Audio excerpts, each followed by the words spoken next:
Hello everyone and welcome back to Let's Play Battletech Campaign Mode. I'm your host, Colors Fade. It's episode 2. So here we are with the Leopard, and let's get into some of the mech stuff and what's on our ship. So Yang handles your mech bays, and here we have the Shadowhawk. It's been hurt and we need to repair it now. If you just click on repair, it's going to repair whatever is broken, as long as there's no permanent structural damage, as long as there aren't missing weapons that got blown up and destroyed, things like that. So we're going to repair it, and it's going to take a C-bill day. It's going to take 1,500 C-bills, and it's going to take a day to do. And the more extensive the rework you want to do on something, the more longer time it's going to take to do it. And as you upgrade your ship, not the Leopard, but the Argo, when you get it, you'll get more points. You'll get more of these Mech Tech points. And these Mech Tech points apply to one mech task at a time, and so they can shorten the amount of time it takes you to do work, which gets into outfitting, which outfitting is the fun part of doing a mech. So for instance, here is the Blackjack. Now, we'll explain this real briefly. You can see up here are the hard points on each of the body parts. The hard points for the different types of weapons they allow. So for instance, the right arm and the left arm on the Blackjack both allow one ballistic hardpoint and one energy hardpoint. His torso, left and right, allows one energy hardpoint each. Different mechs have different weapon loadouts and allow for different things, and that's what makes them unique, is that these loadouts. So for instance, in some cases you're looking at the mechs and you're just like, well, it's a really big mech with a lot of potential for armor and things like that, but it doesn't have enough good weapon slots, or whatever. You also have your armor up here, front and back, arms and things like that. One of the things I wanted to show off was on one of the other mechs. In fact, we're going to go back and look at this. We're going to stop this work. We're going to look at refitting it, because there's something on here that's not ideal on the Shadowhawk. And the Shadowhawk is a pretty nice early medium mech for early in the game. You'll notice it has 3 ballistic hardpoints in its left torso. The thing is, ballistic weapons are really heavy. This one here, its tonnage is 8. So there's no way on a medium mech that you can have any amount of armor and put 3 ballistic weapons on it. This is kind of a joke. It's like, what am I going to do with that? I can't do anything with that. At the same time, this mech has an assortment of short-range missiles, long-range missiles, a medium laser, and an arm over here that doesn't have any hard points and has a whole bunch of armor in it. So for instance, one of the first things I would do is this arm, then basically all it exists for is to protect this torso. There's no reason to have all that armor on there if you need armor elsewhere. So we're going to make sure this arm is as strong as it can be, and we're going to put some extra armor on our torsos where we actually need them, where we actually have devices that we don't want to get destroyed. So we're going to do that. The second thing is, it's got ammunition up in the torsos where it can blow up and do damage to the central torso, and where it can kill your pilot. Take your ammo every single time and put it down in your feet, because if your feet get blown off and your ammo blows up, at least you can maybe stand back up and shoot with your weapons and not kill your pilot. We're going to repair this arm over here, and then we're going to look at jump jets up here. These are great. I want my heat sinks up here where they're more protected than in my legs. So all of this is gonna cost work, and it says 7 days. Well, we're gonna be traveling, fortunately. So you want to do your big mech works that take a lot of days. You want to do your refits and things like that when you're going to be traveling from one system to another, because travel takes days, sometimes weeks. Sometimes it can take you a whole month to get from one side of the galaxy to the other, multiple jumps away. So you might as well use that time to handle your mech refits. So in this case, we're going to do all this. I'm not real fond of this LRM-5 doesn't shoot a lot of weapons, and its tonnage is 2. The SRM is 1. It's like, I'd almost rather not have this on here, because I'd rather probably just have some more armor. If you take the SRM off, there's nothing you can put in this slot. If you take the SRM off and you take its ammo off, the LRM ammo has 120 rounds. when you're shooting an LRM-5, which shoots 5 rounds out of it at a time, that means you have a lot of shots. That means you can shoot this thing, what? How many times can you shoot this thing? 60 times? Oh no, not that many. Never mind. But you can shoot it somewhere of like, oh, let me do the math real quick in my head. You could shoot it 4, 8, 16, 20. You could shoot about 24 times. So shooting an LRM-5 24 times in a single encounter is a lot. Like a whole lot. Unfortunately, we don't have another LRM to put in its place. The LRM-10 takes up 5 slots. This SRM ammo is worth 1, and the ammo is worth 1. So that gun, and this is worth 2. Excuse me. So if we wanted to put the LRM-10 on there, we'd have to strip off enough armor to get enough weight so that we could put that on there. I really wish we had another LRM-5, because I would take this off, and I'd put the other LRM-5 on it. We don't have it. Now you can check the store. You can go in here and you can check the store. And there are some systems that are not habitable. They don't have cities, so they don't have stores. They're just full of dead moons and things like that. They'll still have contracts, but they won't have a store for you to check.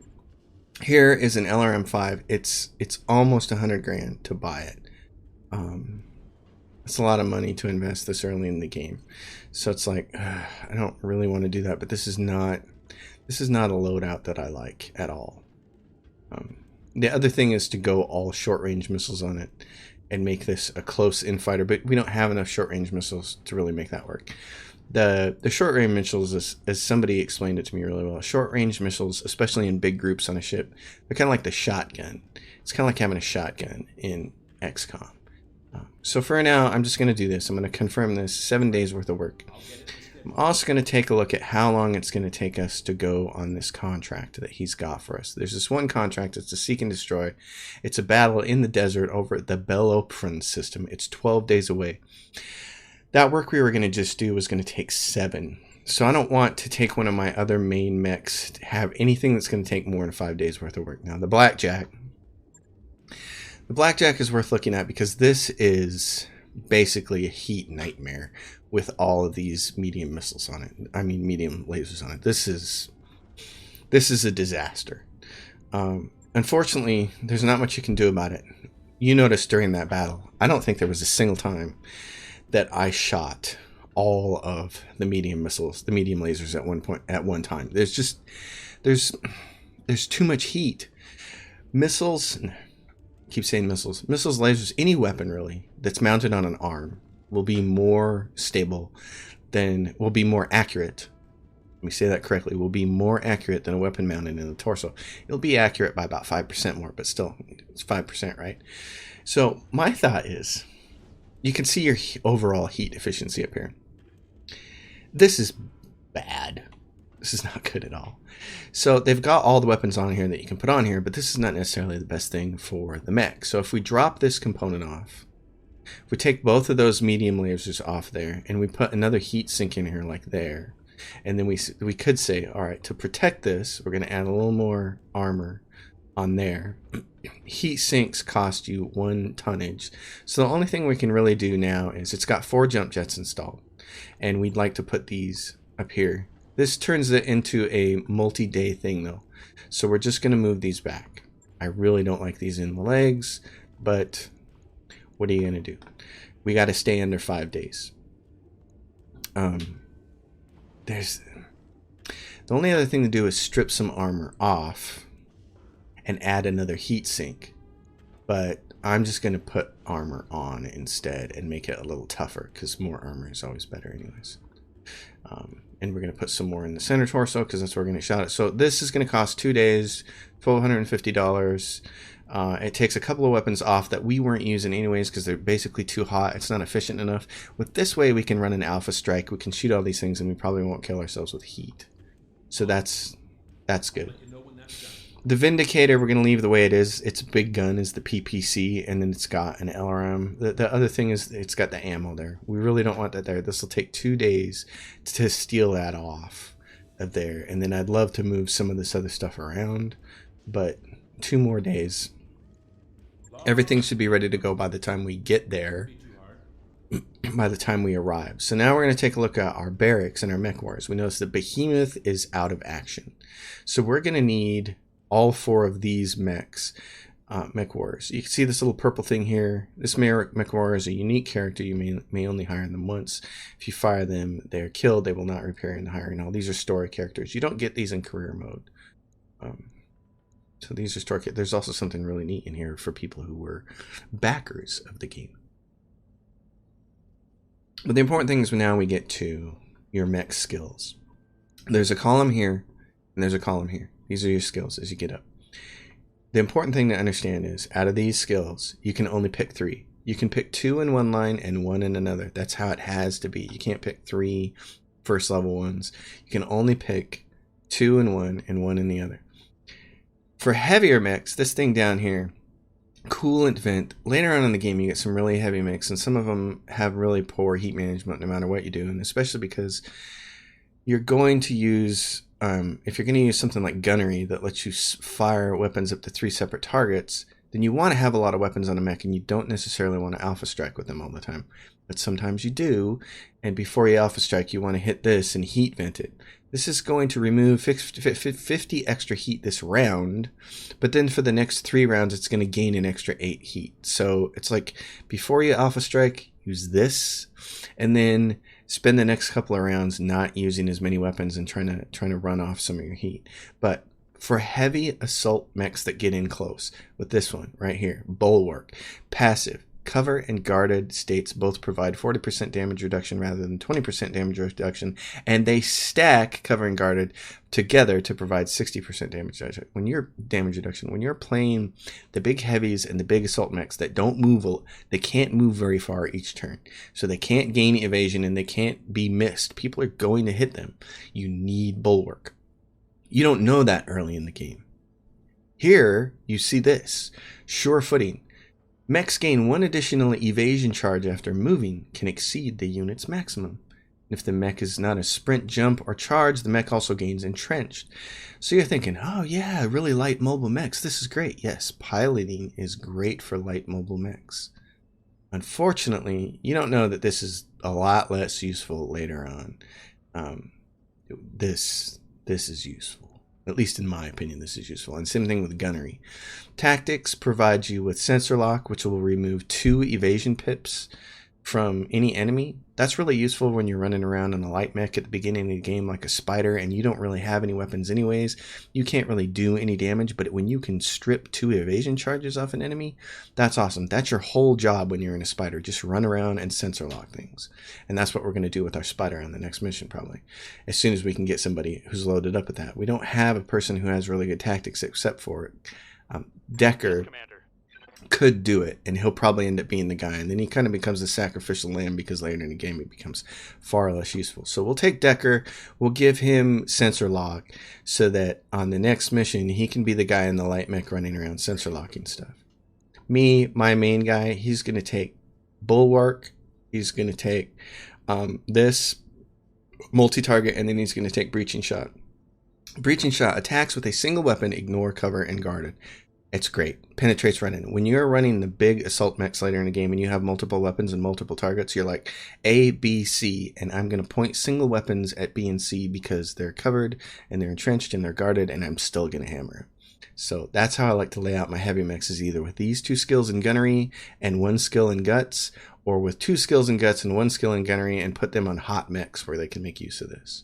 So he's going to grab this because it's really useful. And then, in fact, I'm going to grab him one of these to get him closer to Bulwark. Training confirmed, Commander.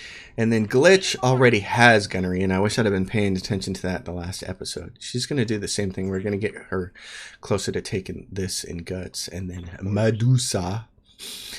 Medusa is set up to be a pilot, an ace pilot, but we're not going to worry about that at all. We're going to do the same thing with him. Gunnery, guts. So we got those guys done. So we got our mechs ready in our mech bay. Now the the navigation in the map. The star map here will show you everywhere that you can go. So, whether trade, settlement, or military expedition traveling via our patented KF drive should have no surprises. Comstar is proud to announce the updated MercNet star map interface. Store filters, biome filters, and difficulty filters. The difficulty filters here is actually really cool, especially early in the game when you're looking for places to go. This little map here shows you that you're constrained to these systems at the beginning of the game. And that's fine. And this is only in story mode. When you just go straight into career mode, you don't have this restriction. Up here, here's a really important point that I'm going to point out to new mech wars. You want to make friends with the pirate faction. You want to take missions for them and boost your reputation, because in your captain's quarters you can see your reputations. Everybody more or less starts out the game neutral, and you know they're all in the minus. It's close to neutral. It's indifferent, I guess that's the correct thing to say. And every mission you take will bump this up by 3, 5, 7, 10 points. You want to bump the pirates up as soon as you can, because it will help, supposedly, with getting access to the black market, where you get the good mechs and the good weapons. The black market is what you need to really kick butt in the game. But in order to get it, you need to make friends with the pirates. Well, you have to take missions for the pirates, preferably taking missions with the pirates against the local government of the planet and not against one of the other factions. Managing your factions can be hard. You more or less you have to pick somebody that you want to pick on, but it can be done. The key thing is you want to take missions for the pirates against the local government, because they don't show up here in this faction spot. And in order to do that, in order to find pirate missions, here is the big secret of the game. In order to find pirate missions, you need to go to systems where there are only two factions, the pirates and somebody else. Because then what will happen is half the missions usually will be for the other faction, like here, the Capellan Confederation, and the other half the missions will be for the pirates.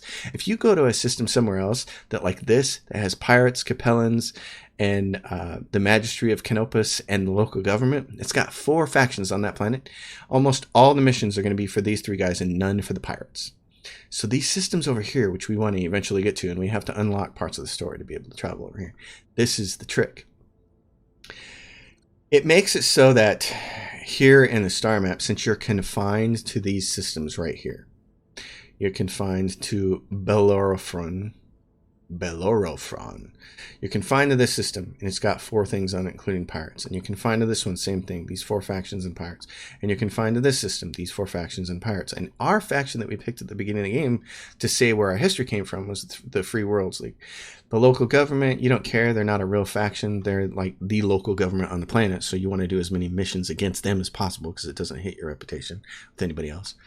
And we want to do missions for the pirates. So we're going to have to pick on somebody, and it's going to have to be the Magistry of Canopus. We can just forget in this playthrough about being friends with them, probably, if we can. So that's the strategy.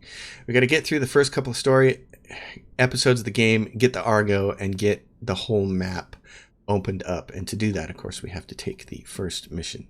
So we have to go in here to contracts, and we have to say, he found us this one mission. There's no more missions in the system. It's all wiped out.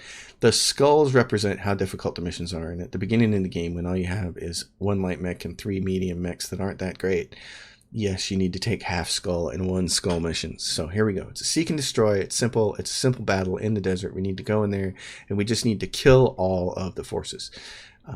And so we're going to do that. We negotiate. This is going to be against the local pirate organization, which sucks. It's going to ding us 2 more points. When you get to this point, then you can negotiate. Payment. Do you want money, or do you want mech salvage? And the mech salvage is this number. This might not make sense initially. 1-7 or 2-9 or 2-11. What that means is at the end, the 1 is you get to select 1 piece of salvage that you're guaranteed to get. The other 7 pieces are assigned to you randomly. The other 6 pieces, actually, because you get 7 total. So you're going to select 1 out of the 7, and the other 6 are going to be randomly selected to you. This is how you're going to put together mechs over time, is by salvaging mech parks. And then every time you get 3, you get a new mech. In the beginning of the game, cash is more important, because we have $1 million and nothing else. And the early mechs that you're going to be salvaging are going to be light mechs anyway, so you're not going to care too much about using them. So my recommendation always is, at the beginning of the game, to do something like this, where you're getting the maximum amount of money and you're getting one guaranteed piece of salvage. I think you always want to have at least one guaranteed piece just in case some cool mech piece part drops or some cool weapon drops or something.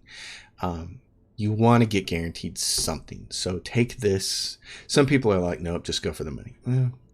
I found that doing this seemed to strike the best balance for me at the beginning of the game, because after 200, 400 days into the campaign, I had 20 mechs to sell and a bunch of cool weapons. So, and this money will get you by. So this is what we're going to do. We're going to take this and we're going to fly.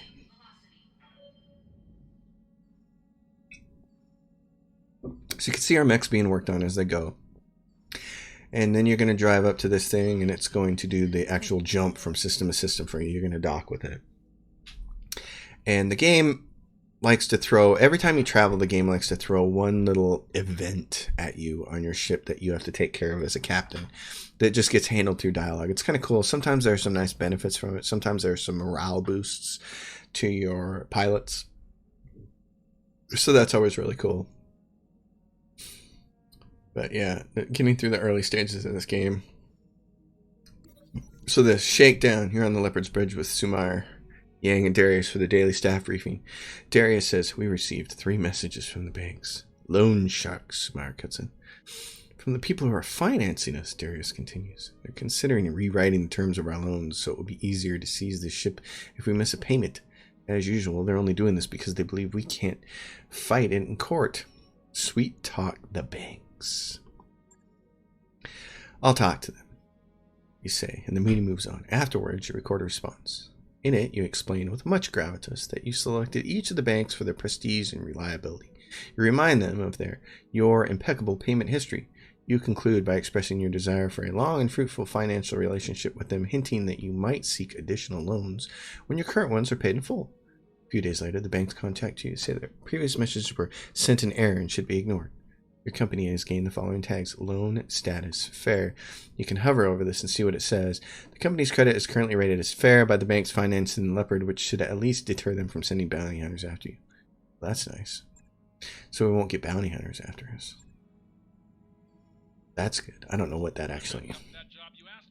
So once he finishes all the jobs, he's there, and then one more day, and we're at our planet. So that was good planning on our part. We have arrived at Bellerophon, Commander. Ready to proceed? Yes, let's go. Let's see what the contract is like. Lance must not be empty. Okay, so Shadowhawk, which has a mix of weapons and the AC5. The Blackjack. This, and we're going to load the Spider. So we want to make sure we get the right pilots with the right things. Decker is the one with the sensor lock. So we're going to put him in the Spider, and he's just going to run around and sensor lock things.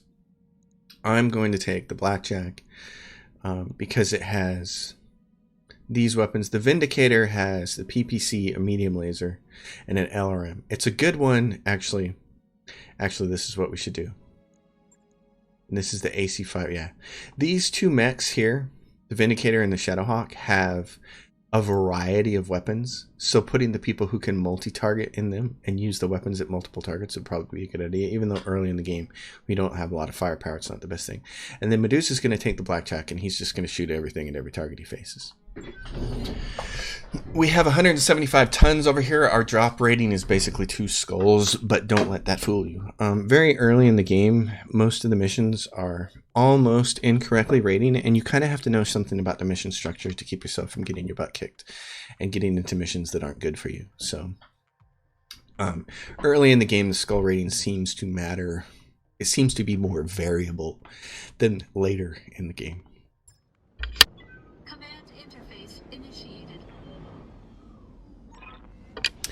We got him, Commander, right out in the open. These guys are amateurs. Get eyes on them. Take them out. You can see 2 mechs over here.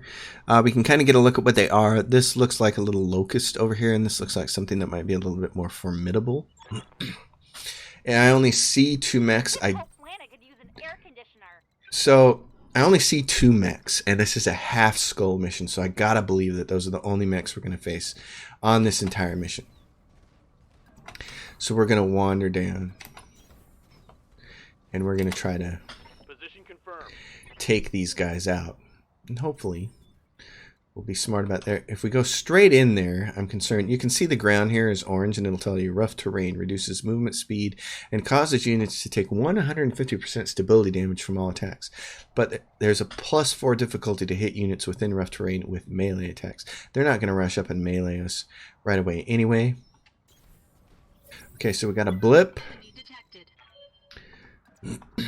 We got a blip. We're going to run up here for max evasion on our sprints. Oh, this guy, he's going to jump then to get out of that. He kind of went up here on a rock, and it was the wrong way to go. And he's going to run up here and do this. He's going to get some cover with the trees, because what he's going to want to do is sensor lock these bozos after they move, and that'll reduce 2 pips. That's like him getting to fire twice. And then I'm going to reserve him. Holding for tactical advantage. We're going to see what this other mech is. And since it moves early, what is it? It's a javelin. I believe the javelin is a mech from one of the DLCs. I'm not 100% certain about that. I don't actually know all the details about the DLCs. I think I would, but see, so he's got 2 pips. And then we got a ship over here, a mech over here that's unknown. So Decker can do a lot of moving and pick up a lot of pips. Can pick up 4 pips, 4 charges of evasion is what they want to call it, charges. I don't know why I keep using the word pips. It just sounds right to me. And we have a locust like I thought, and then we had this guy. The locust has 1, and he has guarded state basically. And then this guy has nothing, and he has 2 pips. So we're gonna light him up. We're gonna sensor lock him. It removes his 2 pips of evasion, which is awesome. Now they don't have any other mechs, and nobody's gonna move. So we got to do what we want here. We're going to take as best shots as we can. Everybody's going to basically have the same degree of difficulty because he doesn't have any evasion on him. So first we're going to pump him with the PPC and the LRM5. Just going to hit him. That's going to be nice. This guy's going to move to flank as long as, yeah, we can do that. He's going to get 1 charge. He's going to get 2 charges there if we get closer. And he's got 70% across the board. Well, on the 2 main weapons to hit. Not across the board. He's got 70, 60, 50, and 70. The SRM2, because it's a little further away. It's almost not worth it to shoot it, but you can see we're not going to generate any heat. Part of this is the biome. Desert biome. Units in the desert sink... Well, the biome's actually working against us. Desert biome. Units in the desert sink only 85% of their normal heat. But since we took the 2 medium lasers... well, this isn't the one. We took the 2 medium lasers off. This is just the one with the light configuration. Now, what we could do here is we could split weapons with this guy. And I don't know if that's actually worth it. I was thinking about shooting an SRM2 at him just to take his 1 pip of evasion off. But I think the smart play here is just to continue to try to blow this guy up. So we're going to alpha strike him with this one. His left arm's destroyed. That's nice. Because the locust, we can destroy the locust later and not worry too much about it. So he's going to get maximum shots there. Yep, let's just run up here and do it. Fire. Hope these AC2s at 75% hit him. They both hit him, so that was really good. And his left torso's destroyed. Scored a critical hit. So if we can hit him on the left side, then it'll be really good for us because we can go straight to his central core and blow him up. Decker's gonna reserve because I want to see who's gonna be more beneficial to sensor lock. I hate those little locusts. Hate them. I've been attacked by swarms of them before, and sometimes they do a little bit more damage than you would initially imagine. Alright, so the only thing that he should really do is probably be sensor locking this little guy, or what we can do is see if you can get him from behind. Good to go. Can he shoot him from behind? Yes. Location confirmed. I'm just going to do some extra damage to this guy, because he's only going to get a chance to shoot like this one time. It's just a tiny little bit of damage. So this person is going to jump, and if I jump there, I get 3 pips, and if I move there, I get 2. So I'm going to jump. It's not that much heat. And I'm going to try it again. Oh, wait a minute. Hold on. So there's an LRM-5.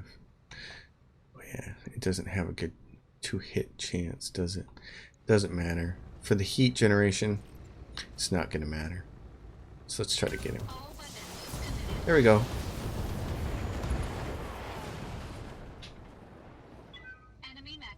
So now we have the unenviable task of hunting down this locust, which has a lot of evasion on it. So we could try to precise strike, but even then it doesn't improve our odds that much. These are all just going to miss, basically. Yeah. Structure exposed on the 1 hit, because they don't have much for armor, you know, that's the thing. She can't really do anything, so she's just going to have to shoot. The PPC is a longer range weapon. Let's see.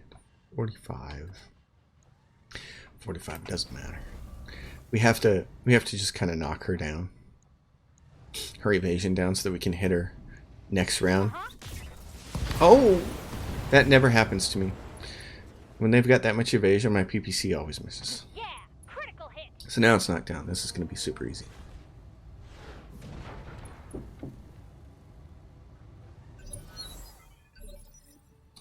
Alright, Decker. Can you, I copy. Now, does anybody else think that sounds like Red Eye from Fallout Nuka World? The radio DJ? I totally think it's the same voice, but I looked it up in the voice credits, and the person who plays Red Eye, the DJ in Fallout Nuka World, is not listed anywhere on the credits for Battletech. So it just kind of blows my mind. It sounds just like him. That's what happens when you miss, so then he gets back up. So what I probably should have done is not move him. My guy, he's going to come over here and try to melee attack. That's funny. He's like, that's all I got left. Alright, so what we're going to do is try to finish him off with a melee attack. Ourselves, because we're the bigger mech. Oh, and we only got his left arm. Darn. Okay. But now all his evasion's gone and he's unsteady, and this person in fact can go finish him off from behind. Moving out. Oh, and she missed. At 85% she missed. She hits him with that little laser. That's funny. So Blade Runner, it's up to you. I'm gonna put you a little bit further behind. Darn. I hate it when melees miss. It just seems like they should never miss. You're standing right over them, but that's what happens. I'm going to turn the LRM-5 off. There's no reason. There we go. So that's over. A milk run, just as we suspected. You won't get too many of those in the game. The game gives that to you in story mode because it knows you need it, but there aren't too many of those coming up. So now we get a salvage and we get to decide what we want there. There are no great weapons here that we absolutely have to have. And we don't even have any of these mechs in our storage. So we're going to take the javelin because it's a bigger mech. So by the time we get one put together, it'll be worth more money. They're still going to give us the locust and they're going to give us that. So there's our 1 of 5. We're guaranteed 1 piece. We get 5 of the others. You can do the math in your mind and say, well, that wasn't really worth it to pick that mech up. I would have rather had the extra $60,000. Yeah, maybe.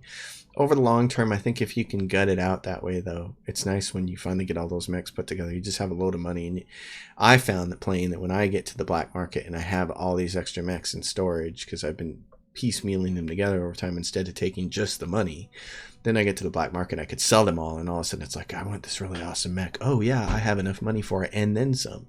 So now you go to the command center and you look at contracts. What's in the system is terrorist convoy. This is ambush the convoy against the Three Worlds League, who I don't really want to be enemies with, but this is the only other contract in the system. That's what I was saying about these systems being really sucky. It's a half skull contract. Ambushing a convoy is a sucky mission. But it's all we have. So we have to take it. So I think what I'm going to do is stop the episode here because I spent a lot of time at the beginning of the last episode explaining stuff. And now we're going to be able to just do missions. So that was mission number 2. And at next episode, we should be able to run a couple different missions. Thanks for watching, everybody. As always, if you dig the episode, give it a thumbs up. Subscribe to the channel. Leave a question or comment down below in the comment section. My Patreon is in the comments as well, in the description. So if you like that, you can do that. I'll see you guys next time. Thanks for watching.